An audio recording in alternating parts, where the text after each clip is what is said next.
Hello everyone, welcome back to our channel. My name is Rishabh Singh and I am Udaipur Alumni, and you're watching the video solution of the first DILR set, the ranking based puzzle of the DILR drill series. This series is something which we have recently started, and if you haven't joined the WhatsApp group yet, you should. The link is there in the description below. Join कर लो वहाँ पे. You are gonna get a lot of content related to your CAT preparation on a regular basis.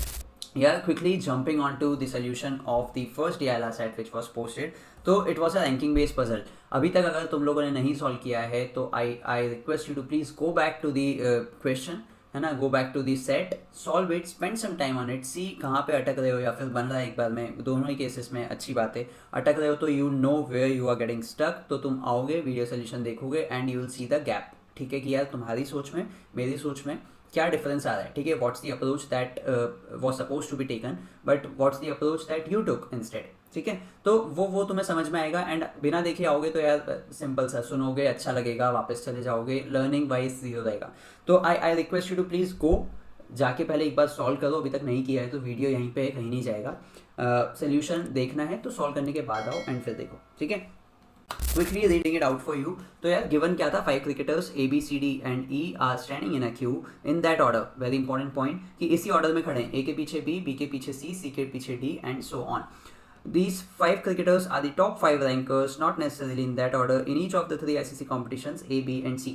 ये पांचों जो हैं ये इनको कोई 1 2 3 4 5 रैंक मिली होगी. 3 कॉम्पिटिशन्स हैं A, B एंड C इसमें. ठीक है, no cricketer got the same rank in any 2 competitions and no 2 cricketers got the same rank in any competition. बहुत इंपॉर्टेंट पॉइंट एंड जो सेट का मेन पॉइंट है ये वाला है. सबसे पहले तो no cricketer got the same rank in any 2 competitions. तो अगर A को 5th रैंक मिल गई है किसी कॉम्पिटिशन में, फॉर एग्जाम्पल A कॉम्पिटिशन में, तो फिर उसे 5th रैंक बाकी जो बचे हुए दोनों कॉम्पिटिशन है उसमें नहीं मिलेगी. सिंपल. ठीक है, एंड ऐसे ही बाकी सबके लिए कि यार किसी एक कॉम्पिटिशन में अगर उन लोगों को एक कोई पर्टिकुलर रैंक मिल गई है तो वो अगले कॉम्पिटिशन में, दूसरे कॉम्पिटिशन में उन्हें नहीं मिल सकती. ठीक है, and no 2 cricketers got the same rank in any competition. तो यार एक कॉम्पिटिशन में एक क्रिकेटर को एक ही रैंक मिलेगी. बहुत सिंपल सी चीज़ है ये. तो 5 क्रिकेटर्स हैं, 5 रैंक्स हैं मेरे पास. Further for any cricketer none of his ranks is same as his position in the queue. तो अब हमें पता था कि सबसे आगे ए खड़ा था फर्स्ट पोजीशन पे, उसके पीछे बी था सेकंड पोजीशन, फिर सी था थर्ड पोजीशन, देन डी था फोर्थ पोजीशन एंड देन हमारे पास ई था 5th पोजीशन. तो इनकी पोजीशन जो है इन्हें वो रैंक कभी भी नहीं मिलेगी किसी कंपटीशन में. तो ए को कभी भी फर्स्ट नहीं मिलेगा, बी को कभी भी सेकंड नहीं मिलेगा, सी को कभी भी थर्ड नहीं मिलेगा एंड सो ऑन. ठीक है ना, तो ये चीज़ एक इन्फॉर्मेशन मुझे गिवन है. उसके अलावा कोई 5 पॉइंट्स हैं. लेट अस क्विकली सी वो 5 पॉइंट्स क्या हैं. A got second rank in competition A, okay. B got third rank in competition B, okay. E got first rank in competition C, again a good point. मतलब good point क्या है, ये तीनों definite information है कि यार सीधे मैं अपना एक टेबल बनाऊंगा, उसमें ये तीनों इन्फॉर्मेशन फिक्स कर दूंगा. ठीक है ना, simple. Sum of ranks obtained by David is 9. मुझे पता नहीं है इसका एग्जैक्टली कैसे यूज़ करना है, बट ठीक है, रैंक्स का जो सम है मुझे वो गिवन है कि 9 है. And the sum of the ranks obtained by Botham is not more than that obtained by Chris. ठीक है, तो सबसे पहले तो ना देखो जो 3 पॉइंट्स हैं स्टार्टिंग के, ए बी और ई वाला, कि ए को सेकंड रैंक मिली है, बी को थर्ड रैंक मिली है और ई को फर्स्ट रैंक मिली, ये वाला, ये तो मैं सीधे डाल दूंगा. बट जो बचे हुए दोनों पॉइंट्स हैं, ठीक है, the 4th one and the 5th one, इसको मुझे कैसे यूज़ करना है, इसको सबसे पहले देखना है. ठीक है ना, sum of ranks obtained by David is 9. तो डेविड का इन लोगों ने मुझे दे दिया है कि यार सम जो है वो 9 है. क्विकली देखते हैं कि पॉसिबिलिटी क्या थी. डी ला कौन सी रैंक सकता था, डी 1 लेके आ सकता था, डी 2 ला सकता था, 3 ला सकता था, बट डी 4 नहीं ला सकता था. रीजन बीइंग कि वो क्यू में 4th नंबर पे है, उसकी 4th रैंक किसी भी कंपटीशन में नहीं आ सकती, तो 4th नहीं ला सकता. इसके अलावा वो ला सकता है 5th. ठीक है, अब ये 4 में से मुझे कोई 3 वैल्यूज पिक करनी है जिसका सम 9 बनाना है. ठीक है, एक ही कॉम्बिनेशन पॉसिबल है, बट अगेन तुम्हें चेक करना है, तो मैं बता देता हूँ कि 3 पिक करना है तो 1 रिजेक्ट करना है. मैं अगर लेट से 1 को रिजेक्ट करता हूँ तो क्या बची हुई 3 का वैल्यू का सम जो है वो 9 आ रहा है, नहीं आ रहा है, मतलब कि ये तो गलत चीज़ हो गई. 2 को रिजेक्ट करता हूँ, बाकी 3 उठाता हूँ, 1 3 एंड 5, क्या मेरा सम 9 आ रहा है, यस मेरा सम 9 आ रहा है, तो ये मेरा फेवरेबल केस है. ठीक है, एज सुन एज तुम 3 को हटा के देखोगे तुम्हें पता चलेगा अगेन ये चीज़ गलत हो गई, तुम्हारा सम जो है वो 9 नहीं आ रहा है, एंड 5 हटा दोगे तो सम 6 आएगा, अगेन काम करेंगे. ठीक है ना, तो यहाँ से हमें पता चला कि यार डी की रैंक्स क्या आई होंगी, डी की रैंक्स आई होंगी 1 3 एंड 5. मुझे नहीं पता किस ऑर्डर में आई होंगी, कौन से कंपटीशन में फर्स्ट होगा, कौन से कंपटीशन में 5th होगा, कौन से में 3rd होगा, बट ये फिक्स है कि यार तीनों कंपटीशन में 1st 3rd एंड 5th में से ही कोई सा है डी का. तो इससे मुझे ये मिला. लास्ट वाला पॉइंट जो था, sum of ranks obtained by B is not more than that obtained by C. B का जो है इज नॉट मोर, तो सबसे पहली चीज, if it is not more it is either less than और equal to that of C, ठीक है, ये तुम्हारा इक्वेशन बनेगा।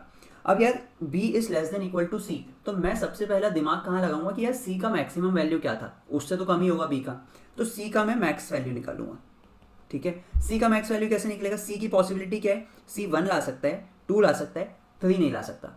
3 क्यों नहीं ला सकता, बिकॉज c जो है वो थर्ड पोजीशन पे खड़ा है क्यू में और उसका थर्ड रैंक किसी में भी नहीं आ सकता, सिंपल। तो वो फोर्थ ला सकता है एंड फिफ्थ ला सकता है। अब मुझे क्योंकि मैक्स चाहिए, मैं क्या करूँगा, मैं 1 को रिजेक्ट करके बाकी 3 वैल्यूज जो हैं सपोज करूँगा कि ये तीनों लेके आया होगा, ठीक है ना। तो 2, 4 एंड 5 अगर लेके आएगा वो, तो उसकी जो मैक्सिमम वैल्यू है वो बनती है 11, ठीक है। तो c का जो मैक्सिमम वैल्यू है वो है 11। तो यहाँ से मुझे क्या पता चला कि यार b जो है, b का सम जो होगा should be less than and equal to 11, less than और इक्वल टू 11 जो है वो उसका सम रहेगा। तो यार ये सब हटाता हूँ यहाँ से, जितनी भी चीज़ है, जो काम की चीज़ है कि d का जो 1, 3 एंड 5 आया होगा and b should be less than equal to 11, this is what I need to check, ठीक है। इसके साथ साथ b less than equal to c तो गिवन है ही मुझे, ठीक है ना। ये दो मेरे पास पॉइंट्स हैं जो मुझे चेक करने पड़ेंगे। अब मेरे पास और कोई स्टार्टिंग पॉइंट नहीं है, तो मैं क्या करूँगा, क्विकली अपना जो रैंकिंग का ऑर्डर है वो सेट करता हूँ। तो यार जब भी रैंकिंग बेस्ड क्वेश्चन आएगा, सबसे पहले योर थॉट शुड बी कि यार मैं ना इसको एक टेबल बनाऊंगा जिसमें अपना जो रैंकिंग्स हैं उसके बेसिस पे रखूंगा सब चीज़ें, ठीक है, सिंपल बन जाएगी चीज़। तो what I do is I do 1, 2, 3, 4 and 5, ये मैंने रैंक्स दे दी, ठीक है। अब ये रैंक्स जो हैं वो 3 कॉम्पिटिशन में थी, तो वो 3 कॉम्पिटिशन आ जाएंगे अपने यहाँ पे। कौन से कॉम्पिटिशन है, ये ए है, ये बी है, ये सी है, ठीक है। 3 कॉम्पिटिशन्स ए बी एंड सी यहाँ पे हैं एंड रैंकिंग्स जो है मेरे पास वो यहाँ पे है 1, 2, 3, 4, 5, okay. Now what ever information is definite कि भाई ये हिलने नहीं वाली है यहाँ से, मैं उसको ना सबसे पहले फिक्स करूँगा। तो कौन कौन सी थी, A got second rank in competition A यहाँ पे फिक्स कर दिया, B got third rank in B, तो बी मेरा जो है यहाँ आ गया, E got first rank in competition C. ये 3 इन्फॉर्मेशन जो है ये यहाँ से हिलेगी नहीं, ठीक है ना, ये मुझे फिक्स है कि ये यहीं पे आएगा। अब इसके बाद मुझे क्या करना है, इसके बाद यार देखो, अगर मैं देखूं तो मेरे पास ज़्यादा कुछ है नहीं इन्फॉर्मेशन, ये 3 ही पॉइंट्स थे डेफिनेट, और जो 2 पॉइंट्स मैंने निकाले थे वो वाले 1, 3 एंड 5 वाले। तो अगर मैं वो 1, 3 एंड 5 वाला यूज़ करने की कोशिश करूँ, फॉर एग्जाम्पल कि यार डी का जो रैंक है वो फर्स्ट है या थर्ड है या फिफ्थ है, अगर मैं फॉर एग्जाम्पल देखूँ 5 रैंक कि भाई ठीक है, डी की 5th रैंक वाले केस से मैं चालू करता हूँ, बट उसमें क्या होता है, डी एक बार मैं बोलूँगा कि भाई ए कॉम्पिटिशन में आ सकता है, तो एक केस वहाँ बनेगा। डी जो है वो बी कंपटीशन में हो सकता है, 5th आया हो तो सेकंड केस, एंड डी जो है वो थर्ड कंपटीशन में आया हो, यानी सी कंपटीशन में आया हो लास्ट, तो थर्ड केस। बट यार मैं 3 केस क्यों बनाऊँ, है ना।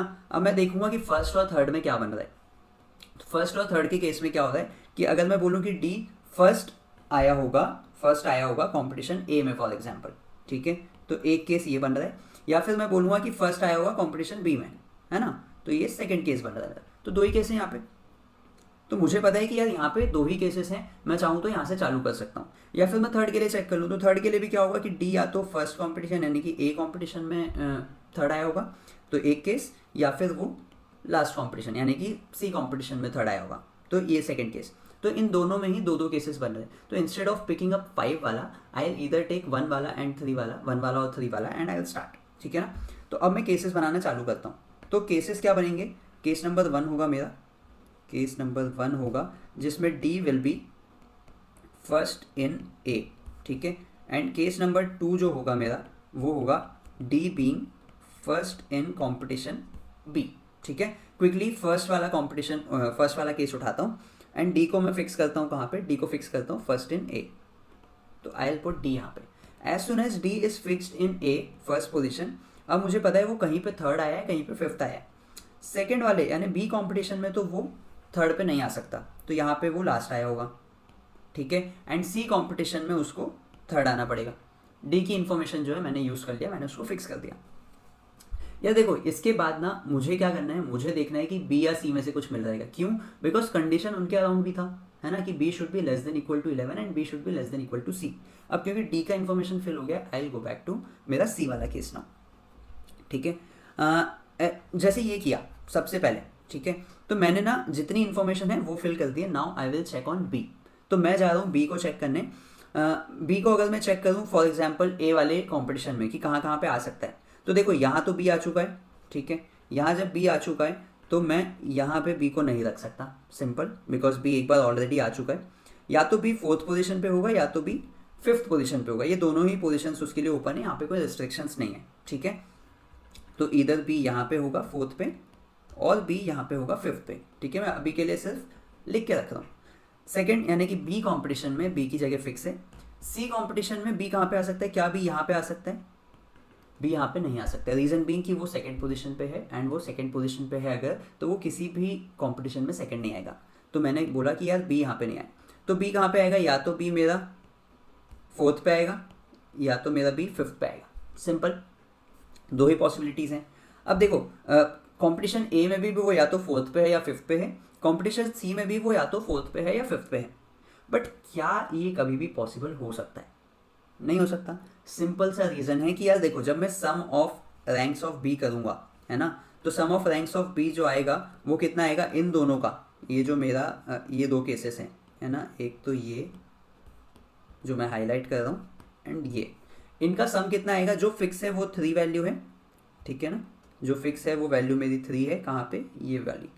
तो 3 प्लस अगर यहाँ पे 4 या 5 में से एक कुछ आएगा, एंड 4 या 5 में से एक कुछ आएगा यहाँ पे, ठीक है ना, तो इनका जो सम है वो कितना बन जाएगा?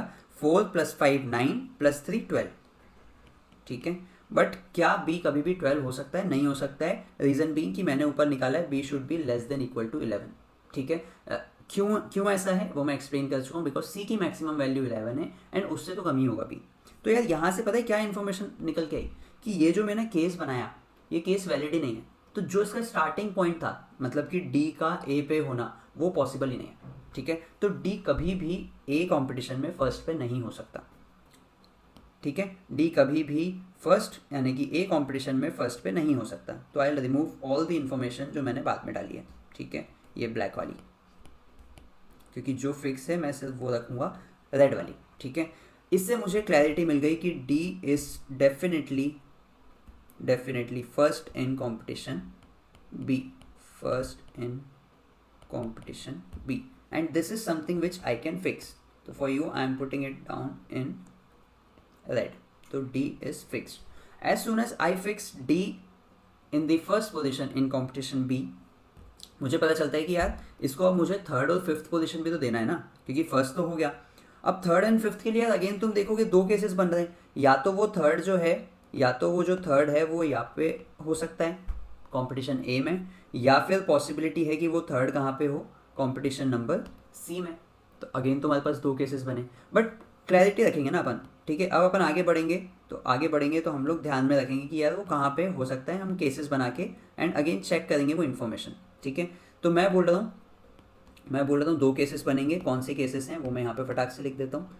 केस 1 बनेगा जहाँ पे डी जो है थर्ड इन ए होगा, या फिर केस 2 बनेगा जहाँ पे डी जो है वो थर्ड इन कंपटीशन सी बनेगा, correct. Let us quickly see क्या हो रहा है, ठीक है। इन्फॉर्मेशन पुट करते हैं, हमें पता है ये जो है। तो केस नंबर 1 उठाते हैं सबसे पहले। केस नंबर 1 थर्ड इन ए, तो मैंने यहाँ पे रखा डी को। एज सुन एज मैंने यहाँ पे डी को रखा, क्या हुआ कि डी की जो फिफ्थ वाली पोजीशन थी वो मुझे फिक्स हो गई कि वो कंपटीशन सी में होगी, ठीक है। तो मैंने डी के लिए फर्स्ट थर्ड एंड फिफ्थ जो था अपना वो यहाँ पे कंफर्म कर दिया, ठीक है। एज लास्ट केस है ना, जो हमने इसके पहले वाले केस में किया था, हमने क्या किया था, जब डी का हो गया तो हमने बी पे चेक किया कि बी कहाँ पे आ सकता है ना। तो बी अगर मैं देखूँ कंपटीशन ए में कहाँ पे आ सकता है, बी यहाँ पे आ सकता है, ठीक है, पॉसिबिलिटी है। बी यहाँ पे आ सकता है, पॉसिबिलिटी है। बी यहाँ पे आ सकता है। अभी तक मतलब कोई दिक्कत नहीं है, आ भी जाए तो, बट मुझे नहीं पता कि यहाँ पे होगा या नहीं होगा, बट पॉसिबिलिटी है, कहीं पे भी आ सकता है। कंपटीशन बी में बी की जगह फिक्स है। कंपटीशन सी में हम लोग देखते हैं कि बी की जगह कहाँ पे। या देखो बी जो है वो यहाँ पे नहीं आ सकता, रीजन बीइंग कि वो सेकंड क्यू में खड़ा है एंड सेकंड रैंक नहीं ला सकता, तो this is not possible. Here it is already present, ठीक है। एक बार वो थर्ड आ चुका है तो वो किसी और कंपटीशन में थर्ड नहीं आ सकता, so it can not be here. I can say definitely जो बी है वो मेरा सी कंपटीशन में कहाँ पे आएगा, फोर्थ पोजीशन पे आएगा। This is what is fixed. अब यार as soon as I have fixed B, मेरे को पता है कि मेरे पास ए एंड सी बचे हैं कंपटीशन सी में, है ना। तो ए या सी मेरे को यहाँ कहीं रखना था, ए या सी मुझे यहाँ कहीं रखना था, बट इफ़ यू सी ए यहाँ पे ऑलरेडी आ चुका है तो यहाँ नहीं आएगा, है ना। तो यहाँ पे कौन सा आएगा मेरा, यहाँ पे C आएगा, यहाँ पे A आएगा, ठीक है। So this is what I can fix, है ना। अब एज सुन एज आपके बॉक्सेस जो है वो फिल होना चालू हो जाते हैं, आपको पता है कि यार अब ना इन्फॉर्मेशन फटाफट फिल होगी, तो अब क्या करेंगे, अब जो भी मिल जाए, जहाँ भी मिल जाए, जैसा भी मिल जाए, हमें इन्फॉर्मेशन फिल करनी है, करेक्ट। तो लेट्स सी ये वाला बॉक्स देखो एक बार, यहाँ पे क्या हो रहा है, यहाँ पे A नहीं आ सकता, है ना, A यहाँ पे आ नहीं सकता, B यहाँ पे नहीं आ सकता, C भी यहाँ पे नहीं आ सकता, D भी यहाँ पे नहीं आ सकता, बिकॉज ये सब कंडीशंस वायलेट करेगा, ठीक है। तो मुझे पता है कि यहाँ पे कौन आएगा, यहाँ पे E आएगा और मैं उसको फिक्स कर दूंगा, ठीक है। सो दिस E की पोजीशन इज फिक्स्ड। अब यार जब E की पोजीशन फिक्स हो गई है तो अब देखते हैं किसकी आ सकती है। अब मेरे पास कौन कौन बचा है, अब मेरे पास बचा है A एंड C, ठीक है। तो A या C मुझे पता है, एक कोई यहाँ पे, A या C मुझे पता है, एक कोई यहाँ पे, ठीक है ना, ठीक है। तो ये मेरे को इन्फॉर्मेशन पता है। अब मैं आगे देखता हूँ कि और क्या है। B की अगर मैं बात करूँ, ठीक है, B की अगर मैं बात करूँ तो अगेन लास्ट केस के जैसे मैं एक बार ना कलर चेंज कर रहा हूँ। अगेन B की बात करूँ, मैंने जैसे बोला था कि B को कॉम्पिटिशन A में कहाँ पे रखना है, तो अभी तक यहाँ पॉसिबल था कि B यहाँ आ सकता है, यहाँ आ सकता है, यहाँ आ सकता है, ठीक है। बट एज सुन एज मेरा B जब यहाँ फिक्स हो गया, ठीक है, जब मेरा B यहाँ फिक्स हो गया, इसके बाद क्या B फोर्थ या फिफ्थ पे आ सकता है, यहाँ पे इन दो पोजीशन पे बिल्कुल नहीं आ सकता, बिकॉज सेम केस बन जाएगा कि यार उसका तो सम ही 12 चले जाएगा, है ना, जो कि पॉसिबल नहीं है, ठीक है। तो यहाँ पे तो वैसे भी नहीं आ सकता था क्योंकि यहाँ B आ गया था, ठीक है। बट फिफ्थ पे भी B नहीं आ सकता, बिकॉज सम वाला जो कॉन्सेप्ट है वो वायलेट हो जाएगा, सम वाली जो कंडीशन है वो वायलेट हो जाएगी, ठीक है ना। तो इसको हटाते हैं यहाँ से, and now I can fix my B as well. B कहाँ पे आएगा, B मेरा आएगा यहाँ पे, तो ब्लैक कलर लेते हैं एंड B को यहाँ पे डालते हैं, तो B भी फिक्स हो गया। अब कौन बचा, अब बचा है मेरा C एंड E, बट क्योंकि E जो है वो यहाँ पे नहीं आ सकता, है ना। E यहाँ पे क्यों नहीं आ सकता, बिकॉज वो standing last in the Q and he can not be fifth, simple, in any of the competitions. तो E जो है वो यहाँ पे हो गया, बचा क्या है मेरा C यहाँ पे हो गया। As soon as I got C in competition A, तो मुझे पता चल गया यहाँ पे A होगा एंड यहाँ पे C होगा, ठीक है। So this table on your screen right now is something जो कि डेफिनेटली सही है ना, विच इज मेकिंग श्योर कि आपकी कोई भी कंडीशंस इज नॉट वायलेटिंग, है ना। चेक कर लेते हैं, हमें क्या चेक करना है, हमें एक तो चेक करना है कि जो D का सम है वो 9 है, तो ये प्लस ये 5 + 3 + 1 9 है, करेक्ट, ठीक है ना। सेकेंड चीज़ हमें चेक करना है कि B का सम जो है वो C से कम है, तो B का सम कितना है 1, B का सम जो है वो है 1 + 3 4 + 4 8, तो B का सम हो गया मेरा 8 एंड C का सम कितना है 5 + 4 9 + 2 11, तो 8 इज लेस देन 11, तो मैं बोल सकता हूँ कि हाँ यार ये भी सही है, ठीक है ना। तो ये वाला भी मेरा सही है। तो क्या हुआ कि मेरा एक केस तो ये बन गया, ठीक है, जहाँ पे मैंने क्या बोला था कि case 1 D in third position in है। So this is something which is correct, है ना, ये जो है चीज़ वो करेक्ट है, तो इसको मैं मार्क कर लेता हूँ एज अ करेक्ट केस, ठीक है। तो क्या मैं अपने आंसर्स कर सकता हूँ, दोनों जो आए हैं अभी टेबल, उसके बेसिस पे क्या मेरे दोनों आंसर्स आ सकते हैं? मेरे दोनों आंसर्स नहीं आ सकते हैं, सिंपल रीज़न कि यार अभी एक ऑप्शन अवेलेबल है कैन नॉट बी डिटरमाइंड दोनों ही क्वेश्चंस में, ठीक है। एंड मेरे पास एक केस अभी अवेलेबल है जो मुझे चेक करना है, एंड अगर बनता है तो ठीक है, बट नहीं भी बनता है तो मुझे उसे एलिमिनेट करना है before answering any question, simple. तो let's jump into case number 2, है ना। केस नंबर 1 हो गया, अब केस नंबर हम 2 देखेंगे, ठीक है। इसी में देख लेते हैं, तो जो भी ब्लैक वाली इन्फॉर्मेशन है वो हट जाएगी हमारी, बिकॉज वहाँ से हमारा केस चालू हुआ था, ठीक है। हम लोग क्या करेंगे, हम लोग बोलेंगे कि D जो है वो थर्ड पोजीशन इन C है, ठीक है। So third position in C, यहाँ पे मैंने D को फिक्स कर दिया आपने, ठीक है। अब जैसे ही मैंने यहाँ पे D को फिक्स किया, अब मैं देखता हूँ आगे B के लिए, जैसे हमने बोला था, तो B जो है वो यहाँ पे नहीं आ सकता, B जो है वो यहाँ पे नहीं आ सकता, ठीक है, बिकॉज ऑलरेडी प्रेजेंट है। तो B के लिए जैसे मैंने पिछले केस में किया था ना, यहाँ पे यहाँ इन 4 जगह पे, अगेन केस नंबर 1 के जैसे B जो है वो यहाँ पे नहीं आ सकता, ठीक है ना। इफ़ यू सी, क्योंकि यहाँ तो B नहीं है, ठीक है, तो B या तो यहाँ पे है या तो B यहाँ पे है, एक कहीं पे है इनमें से, है ना। जब आप B फिक्स कर दोगे यहाँ पे, तो यार अगेन आपके पास पॉसिबिलिटीज़ बनेंगी, ठीक है ना। तो आपकी पॉसिबिलिटीज़ क्या हैं, अगेन 2 केसेस कि या तो B आपका जो है वो यहाँ पे है ना, या फिर वो कहाँ पे है, या फिर 5th है, सिंपल। तो दोनों केसेस मुझे अगेन कंसिडर करने पड़ेंगे। तो इसके अंदर 2 केसेस हैं, b at 5c, b at 4c, ठीक है। यानी कि या तो b जो है वो यहाँ पे होगा, अदरवाइज b जो है वो यहाँ पे होगा, दोनों cases. Let us pick the first one, b at 5c। तो मैं एज सुन एज b को यहाँ पे फिक्स करता हूँ तो मुझे पता चलता है कि यार a में b कहाँ पे आ सकता है, बिकॉज मैंने फर्स्ट केस में देख लिया है यहाँ पे अगर b रखूँगा तो सम वाला लफड़ा होगा, है ना, यहाँ पॉसिबल नहीं है। यहाँ पे b अगेन आ नहीं सकता, यहाँ पे आ नहीं सकता, यहाँ पे आ नहीं सकता। तो b फिक्स कर सकता हूँ मैं, b फिक्स कर सकता हूँ कि b की पोजीशन जो है कंपटीशन a में वो 1 पे होगी, correct. This is something that I have fixed, ठीक है। अब जैसे ये किया मैंने, ये b जो है मेरा फिक्स हो गया।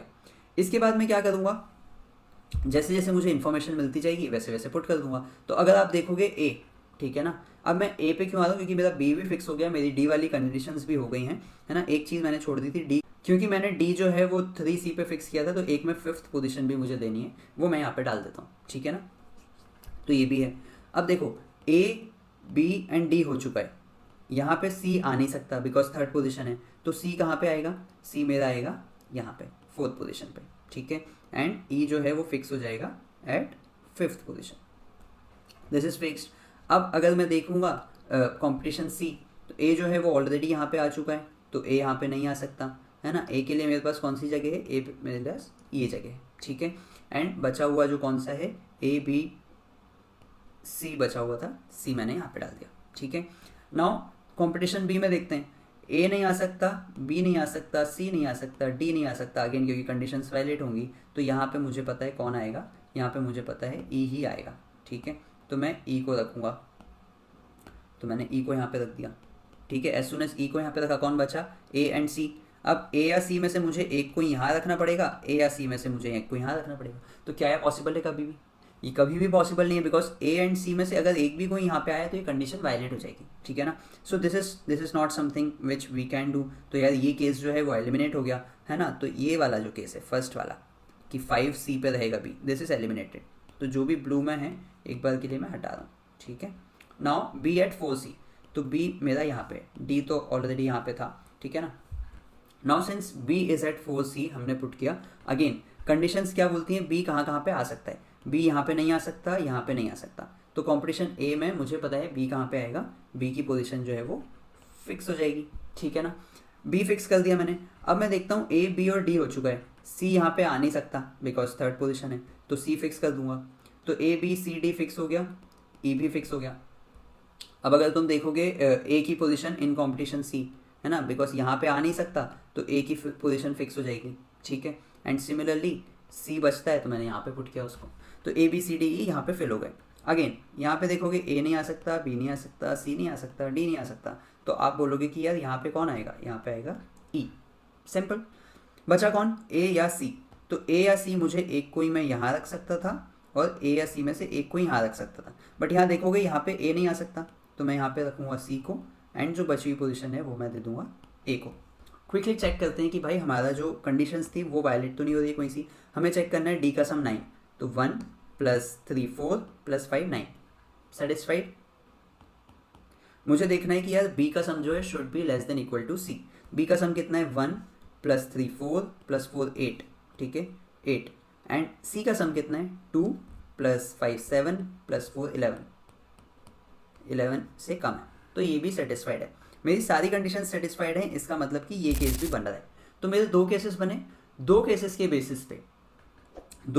बेसिस पे आपके जो आंसर्स हैं वो आराम से आ जाएंगे। मैं आंसर्स डिस्कस नहीं कर रहा हूँ ऑब्वियसली, ठीक है, बिकॉज सिंपल सी बात है यार कि अगर एक बार आपने सॉल्व कर लिया तो आंसर्स निकालना is not the big deal, है ना।